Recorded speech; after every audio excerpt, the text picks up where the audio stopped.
नमस्कार दोस्तों, स्वागत है आपका अपने इस चैनल दिवालिया में। दोस्तों, आज के इस वीडियो में हम आपको बताएंगे कि हाथ देखकर किस तरह पता लगाया जाता है कि किस व्यक्ति का भाग्य कैसा है। जैसा कि आपको वीडियो में यह हाथ भी दिख रहा है, तो हाथ की रेखाओं को किस तरह पढ़ा जाता है, किस तरह रीड किया जाता है, यह हम आपको आज इस वीडियो में बताएंगे। भाग्य रेखा से यह बिल्कुल स्पष्ट रूप से और साफ साफ पता चल जाता है कि किस व्यक्ति का भाग्य उसके जीवन में कैसा रहने वाला है और कौन सी उम्र में वो ज़्यादा अधिक धन कमाने वाला है, या फिर कौन सी उम्र में कौन से समय में भाग्य उसका सबसे अधिक साथ देने वाला है। तो आज के इस वीडियो में आप जानेंगे। तो सबसे पहले तो दोस्तों, आप इस हाथ को जो देख रहे हैं, इसमें हम आपको कुछ बेसिक चीज़ें समझा देते हैं कि किस तरह यह रीड किया जाता है। तो ध्यान से आप इस वीडियो को देखें और अंत तक देखें, जिससे सभी बातों को ध्यान से समझ पाएं।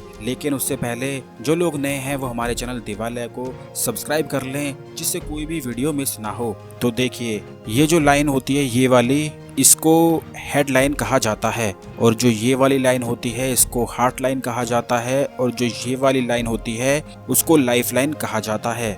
लेकिन जो यहाँ से इस तरह से निकलती है और शनि पर्वत तक जाती है, उसे भाग्य रेखा कहा जाता है। इसी रेखा से पता लगाया जाता है कि किस तरह किस व्यक्ति का भाग्य कैसा रहने वाला है। अब देखिए, जिस तरह अगर यहाँ से निकलकर कोई सीधी लाइन यहाँ तक जाती है, बिल्कुल सीधा और बिल्कुल स्पष्ट रूप से बिल्कुल गहराई के साथ जाती है, तो उस व्यक्ति का भाग्य बहुत ही ज़्यादा अच्छा रहने वाला है। उसे कोई भी नहीं रोक सकता है, और हर कार्य में, बल्कि जिस भी कार्य में वो हाथ डालेगा वो बिल्कुल ही उसके सारे कार्य निश्चित ही बनने हैं। इसी प्रकार से अगर ये रेखा यहाँ से इतनी गहराई तक जाती है, लेकिन उसके बाद अगर यह थोड़ी सी इस तरह से यह पतली हो जाती है और उसके बाद फिर से गहरी हो जाती है, यानी कि पहले शुरुआत में इस तरह से गहरी हुई और उसके बाद से हल्की हुई और फिर उसके बाद से गहरी होती है, तो इसका मतलब ये है कि शुरुआत में तो वो व्यक्ति जो भी कार्य करेगा उसमें निश्चित ही उसे सफलता मिलनी है।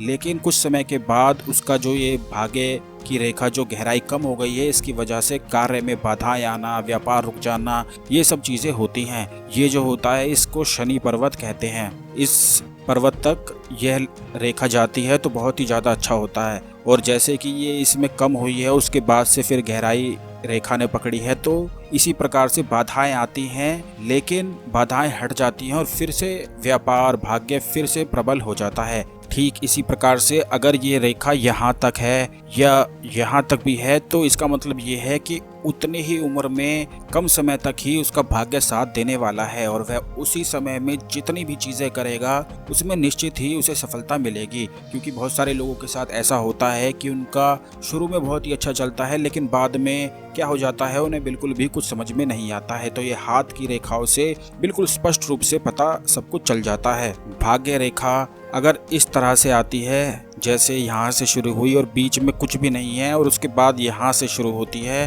तो इसका मतलब ये है कि भाग्य रेखा जहाँ तक गहराई रेखा ने पकड़ी है उतनी वहाँ तक तो भाग्य बहुत अच्छा रहने वाला है, लेकिन बीच में कुछ ना कुछ ऐसी समस्याएं खड़ी होंगी जो जीवन को बिल्कुल रोक देंगी इस तरह से, और व्यक्ति बहुत ही ज़्यादा अपने आप को फंसा हुआ महसूस करेगा। लेकिन जैसे ही ये जो काल है, ये जो समय है, ये समाप्त हो जाएगा, उसके बाद दोबारा से ये रेखा गहराई पकड़ेगी, तब फिर सब कुछ ठीक होने वाला है। यह सब कुछ इन रेखाओं के माध्यम से इस तरह पता लगाया जाता है। बिल्कुल इसी तरह से अगर किसी व्यक्ति के हाथ में यही रेखा इस तरह से चलती है, यानी कि जैसे सांप चलता है, सांप की तरह, तो जिस तरह से सांप चलता है, जैसे कम गहराई होती है और फिर उसकी ज़्यादा गहराई होती है, फिर कम गहराई होती है, तो ऐसा व्यक्ति जो होता है उसके मन में लगातार नौकरी बदलने का, व्यवसाय बदलने का ख्याल आता रहता है कि जैसे कि व्यवसाय बदल ले तो अधिक कमा पाएगा, और हमेशा ऐसा ही बदलता रहता है। लेकिन वो व्यवसाय जितने भी बदलता है उसमें एक जैसी ही समानता उसे बाद में मिलती है,